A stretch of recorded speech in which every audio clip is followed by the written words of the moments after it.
இன்றைக்கி சிக்கன் 65 எப்படி செய்ய போகிறதுன்னு பார்க்கலாம். ஸோ நான் அதுக்கு போன்லெஸ் பீசஸ் எடுத்து வச்சுருக்கேன். அதோட கிட்ஸுக்கு ரொம்ப பிடிக்கணும் லெக் ஃப்ரை பண்ணுறதுக்காக 2 லெக் பீஸ் எடுத்து வச்சுருக்கேன். ஸோ இதை நான் என்ன பண்ணியிருக்கேன்னா நல்லா மஞ்சப்பொடி போட்டு ஒரு 4 to 5 டைம்ஸ் நல்லா கழுவி எடுத்துக்கலாம். ஸோ இந்த சிக்கன் கழுவுறப்ப மட்டும் இந்த சிக்கன் கழுவுற தண்ணி நம்ம மேலேயோ இல்லை பாத்திரத்து மேலேயோ பற்றக்கூடாது. பைப்பை திறந்து வச்சு ரன்னிங் வாட்டரில் தான் ஸ்லோவாக கழுவணும். ஏன்னா அதில் இருக்க பாக்டீரியா வந்து நம்ம மேலே ஒட்டிக்கும்னு சொல்லுவாங்க. ஸோ அதனால் நல்லா ஒரு 4 to 5 டைம்ஸ் நம்ம மேலே படாமல் கழுவி எடுத்துக்கலாம். நல்லா 5 டைம்ஸ் வாஷ் பண்ணி எடுத்துட்டேன். நம்ம கலர்லேயே டிஃப்ரென்ஸ் தெரியும். இப்போ இதில் என்ன பண்ண போகிறோன்னா ஒரு ஸ்பூன் இஞ்சி பூண்டு பேஸ்ட் எடுத்துக்கலாம். ஒரு ஸ்பூன் ஆட் பண்ணிக்கலாம். அடுத்து பெப்பர் வந்து பொடி பண்ணி வச்சுக்கலாம். மிளகாய் நல்லா பொடி பண்ணி அதை ஆட் பண்ணிக்கலாம். அடுத்து கலருக்கு மற்ற எந்த கலர் பவுடர் ஆட் பண்ண போகிறதில்ல, காஷ்மீரி சில்லி பவுடர் தான் ஆட். ஏன்னா காரத்துக்கு நம்ம பெப்பர் போட்டோம். ஸோ கலருக்கு லேசாக காஷ்மீரி சில்லி பவுடர் போட்டுக்கலாம். நெக்ஸ்ட்டு கார்ன்ஃப்ளவர் ஆட் பண்ணிக்கலாம். கார்ன்ஃப்ளவர் ஒரு 2 ஸ்பூன் போட்டுக்கலாம்.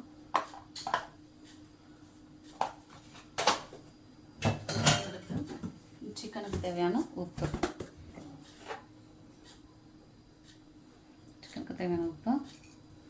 போட்டு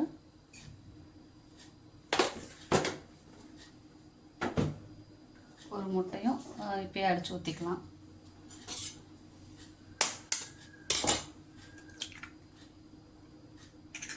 அடிச்சு ஊற்றி எல்லாத்தையும் நல்லா மிக்ஸ் பண்ணிக்கலாம். மிக்ஸ் பண்ணி வச்சாச்சு. இதை ஒரு 1/2 hour மூடி போட்டு மேரினேட் பண்ணி வச்சிடலாம். 1/2 hour ஊறினதுக்கப்புறம் நம்ம எடுத்து பொரிச்சு எடுத்துடலாம். இப்போ 1/2 hour மேரினேட் பண்ணி எடுத்துட்டோம். ஸோ இப்போ இதை வந்து பொரிச்சு எடுத்துடலாம். அடுப்பை பற்ற வச்சு சட்டியில் வந்து காயட்டும். காஞ்சோன்னே எண்ணெய் ஊற்றிக்கலாம். இப்போ எண்ணெய் ஊற்றிக்கலாம். நம்ம இந்த சிக்கன் பொரிக்கிற எண்ணெய் வந்து ரீயூஸ் பண்ண முடியாதுங்கிறதுனால நம்ம அப்படியே கொட்டை போகிறோம். ஸோ அளவாக எண்ணெய் ஊற்றிக்கலாம். காஞ்சிருச்சு. இப்போ ஒரு பீஸாக எடுத்து போட்டுக்கலாம்.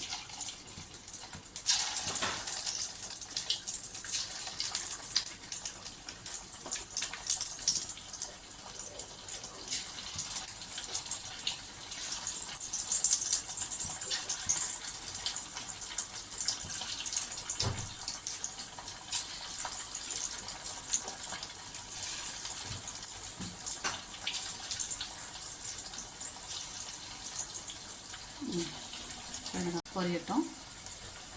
பொரியறப்பே நம்ம ஒரு கொத்து கருவேப்பிலையை போட்டுக்கலாம்.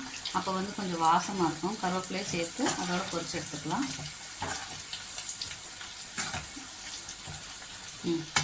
நல்லா பொரிஞ்சிருச்சு. இப்போ கலர் சேஞ்ச் ஆனையும் நம்ம எடுத்துக்கலாம். Chicken 65 ready. இந்த சிக்கன் 65யோட ஆனியனும் லெமனும் வச்சு சர்வ் பண்ணிக்கலாம்.